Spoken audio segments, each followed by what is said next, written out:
అనమాట.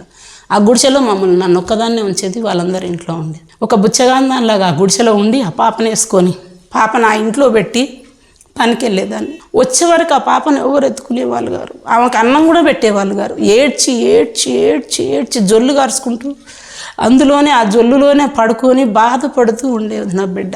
సాయంత్రం దెబ్బ వచ్చి బిడ్డను చూసుకుందాం లోపలికి పోతామంటే ఈ పనంతా అయిన తర్వాతనే పాపను చూసుకోవాలి అని చెప్పి 30 బిందెల నీళ్లు మోసిన తర్వాత, అన్నం వండిన తర్వాత, బట్టలు పిండేసి అంతా అయిపోయిన తర్వాత 7 గంటలకు పోయి నా బిడ్డను 7:30 అయ్యేది. అప్పుడు టైం నాకు తెలియదు. అప్పుడు ఆ బిడ్డను పోయి చూసుకొని నా బిడ్డను చూస్తే ఏడ్చి ఏడ్చి బిడ్డ చచ్చిపోయింది అనుకునేదాన్ని. నేను తీసుకొచ్చుకొని దగ్గరకు తీసుకొని ఒక ముద్ద అన్నం తినిపించుకొని మళ్ళీ దగ్గర తీసుకుని 1 సంవత్సరం అట్లనే ఉన్నా. ఆ పాపను వేసుకున్నా అన్నే పెట్టట్లేరు అన్నం. పాపకు కూడా అడుకొచ్చే పెడుతున్నా, నేను కూడా అడుక్కునేది ఉంటాను. నా కూలి మటుకు అది తీసుకుంటున్నారు. అసలు స్నానం చేసేది లేదు, వాళ్ళ బట్టలు కట్టుకునేది లేదు.